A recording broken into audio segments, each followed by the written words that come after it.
سیدنا و مولانا محمد وعلی آلہ وصحبہ وبارک وسلم علیہم اجمعین۔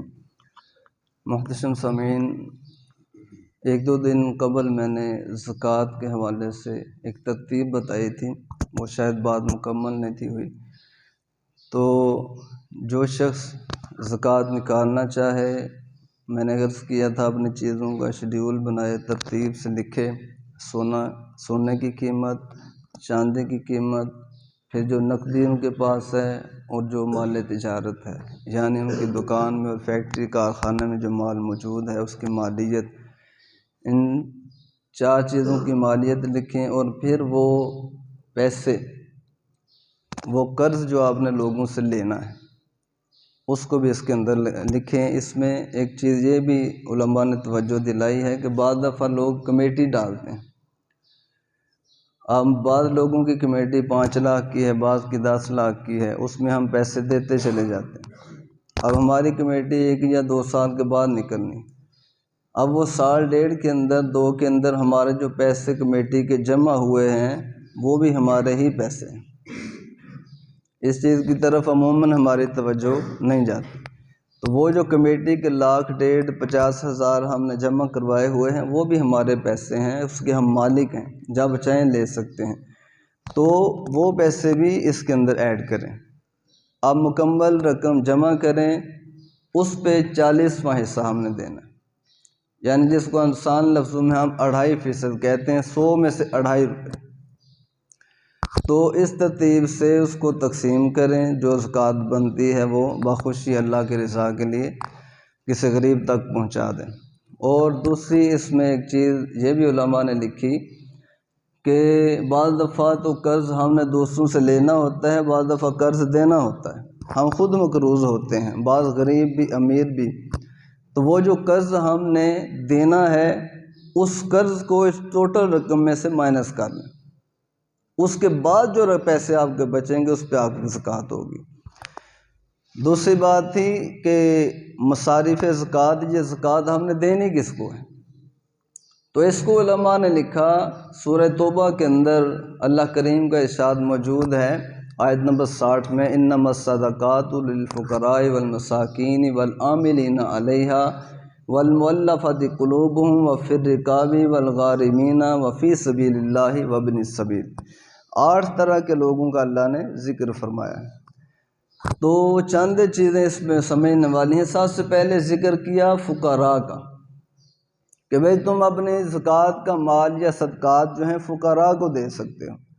اب فقیر کون ہے؟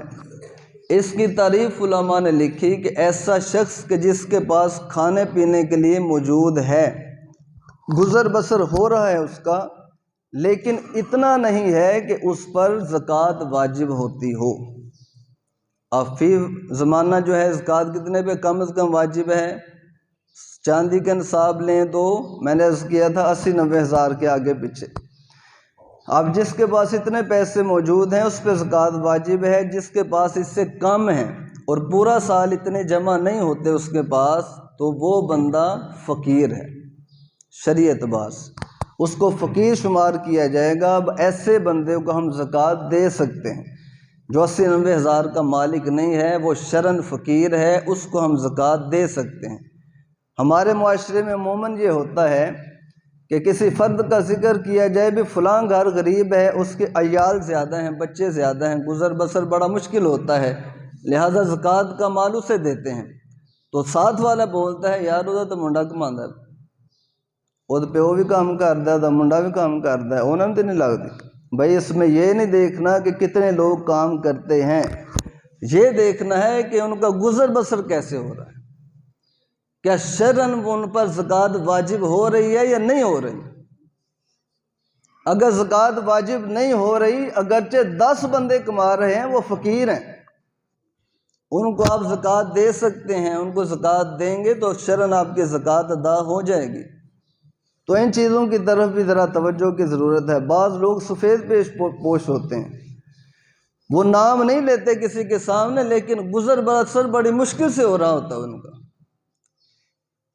تو قرآن کہتے ہیں ایسے لوگوں کو تلاش کر کے ان کو زکوٰۃ دیا کرو جو سوال نہیں کرتے دوسروں سے، عیاں نہیں ہوتے کہ یار ہم بڑے غریب ہیں، تنگ دست ہیں، ظاہر نہیں کرتے، خوددار ہوتے ہیں۔ تو ایسے لوگوں کو گلی محلے میں، گاؤں میں تلاش کر کے زکوٰۃ دیا کرو، وہ صدقات دیا کرو، تاکہ ان کو سوال کی ضرورت پڑے نہیں۔ تو یہ فقیر کی تعریف علماء نے لکھی۔ دوسرا اللہ کریم نے فرمایا والمساکین، مسکینوں کو زکوٰۃ دے سکتے ہو، صدقات دے سکتے ہو۔ اب مسکین کی تعریف میں علماء نے لکھا کہ مسکین ایسا شخص ہے جو انتہائی تنگ دست ہے، جس کا گزر بسر انتہائی مشکل سے ہوتا ہے، ایک ٹائم کھانا ملتا ہے، دوسرے ٹائم نہیں ملتا، ایک ضرورت پوری ہوتی ہے، دوسری نہیں ہوتی، خالی ہاتھ ہے، اس کو فرمایا کہ مسکین ہے۔ اور ایسے مسکینوں کو زکوٰۃ دی جائے، تلاش کر کے زکوٰۃ دی جائے۔ ان میں بھی بعض لوگ خوددار ہوتے ہیں، سوال نہیں کرتے، لیکن علماء کہتے ہیں اگر مسکین سوال کرے تو اس کا سوال کرنا شرعاً جائز ہے، وہ گناہ گار نہیں ہے۔ اگر کوئی مسکین سوال نہیں کرتا اسے بھی دیں، اگر کوئی مسکین سوال کر لے، خود آپ کے پاس آ گیا یار میں ضرورت مند ہوں، میرے حالات بڑے تنگ ہیں، گزر بسر نہیں ہو رہا، مجھے کچھ دو، صدقات دو، زکوٰۃ دو، فطرانہ دو، خود سوال کر رہا ہے، تو ایسے شخص پر بھی ناراض نہیں ہونا چاہیے، طنز و تان نہیں کرنا چاہیے۔ کیوں کہ اس کو حالات نے مجبور کیا ہے تب آپ کے دروازے پہ آیا ہے۔ جس کو حالات مجبور نہیں کرتے وہ عموماً کسی کے دروازے پہ نہیں جاتا۔ تو اگر کوئی آ گیا ہے تو پھر اس کا بیک گراؤنڈ دیکھیں، یار واقعی ضرورت مند ہے، اگر آپ کو نظر آئے کہ ضرورت مند ہے، حاجت مند ہے، تو پھر ایسے شخص کو بخوشی زکوٰۃ، صدقات، فطرانہ دیں۔ اور صرف ہم نے زکوٰۃ فطرانے کی حد تک نہیں رہنا، بلکہ اس کے علاوہ بھی گائے بگائے ایسے لوگوں کی مدد کرتے رہنا چاہیے، تاکہ وہ بھی ایک خوشحال زندگی گزار سکیں۔ جیسے اللہ نے ہمیں نعمتیں دی ہیں، ان کے لیے بھی نعمتوں کا انتظام ہم نے کرنا ہے۔ تو فرمایا والمساکین، پہلا فقراء، دوسرا مساکین، والعاملین علیہا، تیسرا وہ لوگ کہ جو زکوٰۃ کے محکمے میں کام کرتے ہیں۔ اب امیر شخص زکوٰۃ نہیں لے سکتا اور زکوٰۃ میں سے کچھ کھا نہیں سکتا۔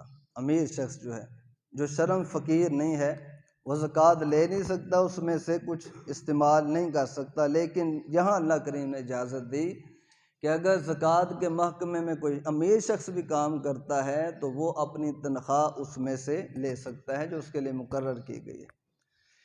چوتھا فرمایا والمؤلفۃ قلوبہم، کہ ایسے لوگ جن کے دل اسلام کی طرف پھیرنا مقصود ہو۔